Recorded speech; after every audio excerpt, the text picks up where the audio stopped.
CM Yogi Adityanath ने एक नारा दिया, बटेंगे तो कटेंगे। अब दे तो दिया, लेकिन ये खुद बीजेपी पर ही भारी पड़ने लगा है। धीरे धीरे बीजेपी के सहयोगी इस नारे से अपना अपना किनारा अलग कर रहे हैं। सबसे पहले इस नारे का महाराष्ट्र में अजित पवार ने विरोध किया और अब महाराष्ट्र के सीएम एकनाथ शिंदे भी इस बयान से खुद को अलग कर लिए हैं। एकनाथ शिंदे ने साफ तौर पर कह दिया कि महाराष्ट्र में इस तरह की बकैती नहीं चलेगी। ऐसा लगता है कि बीजेपी अपने सहयोगी दलों से तालमेल नहीं बैठा पा रही है, जिस वजह से मनमुटाव बढ़ता जा रहा है। शिंदे और अजित पवार की सियासी केमिस्ट्री बीजेपी से नहीं बन पा रही है। अजित पवार ना ही बीजेपी के हिंदुत्व एजेंडे के साथ तालमेल बैठा पा रहे हैं और ना ही योगी आदित्यनाथ के साथ सुर में सुर मिला पा रहे हैं। और अब एकनाथ शिंदे भी इसी फहरिस्त में शामिल हो गए हैं। महाराष्ट्र का मामला चुनाव से पहले अब अलग दिख रहा है। बीजेपी एड़ी से चोटी तक जोर लगा दी, लेकिन फिर भी अजित पवार ने नवाब मलिक को टिकट दे दिया और तो और नवाब मलिक और उनकी बेटी सना खान के लिए सड़क पर उतरकर प्रचार करने लगे। इतना ही नहीं, अजित पवार ने अपने विधानसभा क्षेत्र बारामती में पीएम मोदी और सीएम योगी को चुनावी सभाएं करने से भी मना कर दिया। भाई सच में सीधे सीधे मना ही कर दिया कि ऐसा है, आप लोग हमारे क्षेत्र से दूर ही रहें। अजित पवार भी सोच रहे होंगे कि खुद तो डूबेंगे ही, हमको भी लेकर ही डूबेंगे, इसलिए इन लोगों को अलग ही रखना ठीक रहेगा। वही शिंदे सेना का भी यही कहना है। देखिए, महाराष्ट्र में बीजेपी के दिन अच्छे नहीं चल रहे हैं।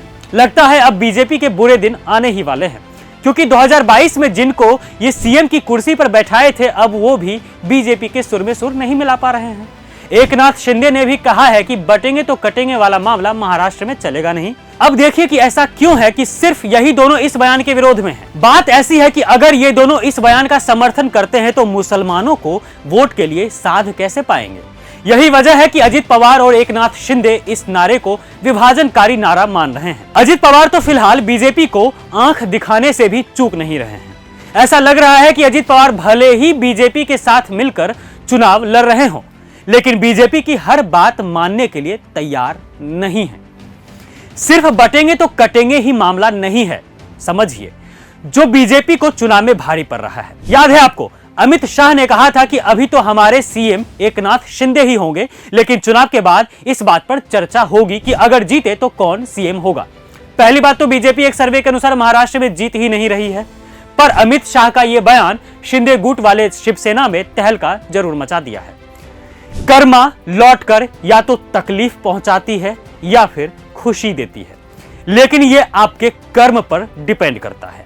अब यही बात एकनाथ शिंदे के साथ भी होने जा रहा है।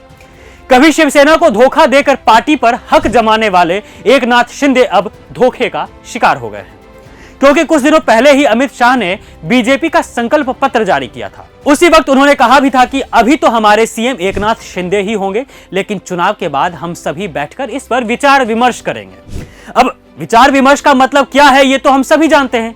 देखिए, बीजेपी कैसे अपने सहयोगी पार्टियों को धोखा देती है, ये आप इस बात से समझ सकते हैं कि हरियाणा में जेजेपी कभी बड़ी पार्टी हुआ करती थी, अब है ही नहीं। जम्मू कश्मीर में पीडीपी का बोलबाला हुआ करता था, अब कहां है, ये हम सब जानते हैं। और तो और ये बात कौन नहीं जानता कि बीजेपी पहले अपने सहयोगियों को रेवड़ियों का लालच देती है और फिर खुद रेवड़ी भी खा जाती है और पार्टी को भी। खैर, मामला नवाब मलिक का हो या फिर बटेंगे तो कटेंगे वाला नारा हो, मामला पीएम मोदी को रैली न करने देना हो या फिर उनके बयानों को काटने का हो, मामला जो भी हो, हर तरफ से बीजेपी अपने सहयोगियों से घिरते दिख रही है, जिससे साफ साफ पता चल रहा है कि बीजेपी के सहयोगी कभी भी लात मारकर गठबंधन तोड़ सकते हैं, जिससे बीजेपी को बहुत डर लग रहा है। और वही कांग्रेस गठबंधन महाराष्ट्र में लगातार मजबूत होते दिख रही है। तभी तो एक सर्वे में बताया गया है कि कांग्रेस गठबंधन महाराष्ट्र में 150 से 165 सीटें जीत सकती है, जिसके बाद महाविकास अघाड़ी सरकार बनाएगी।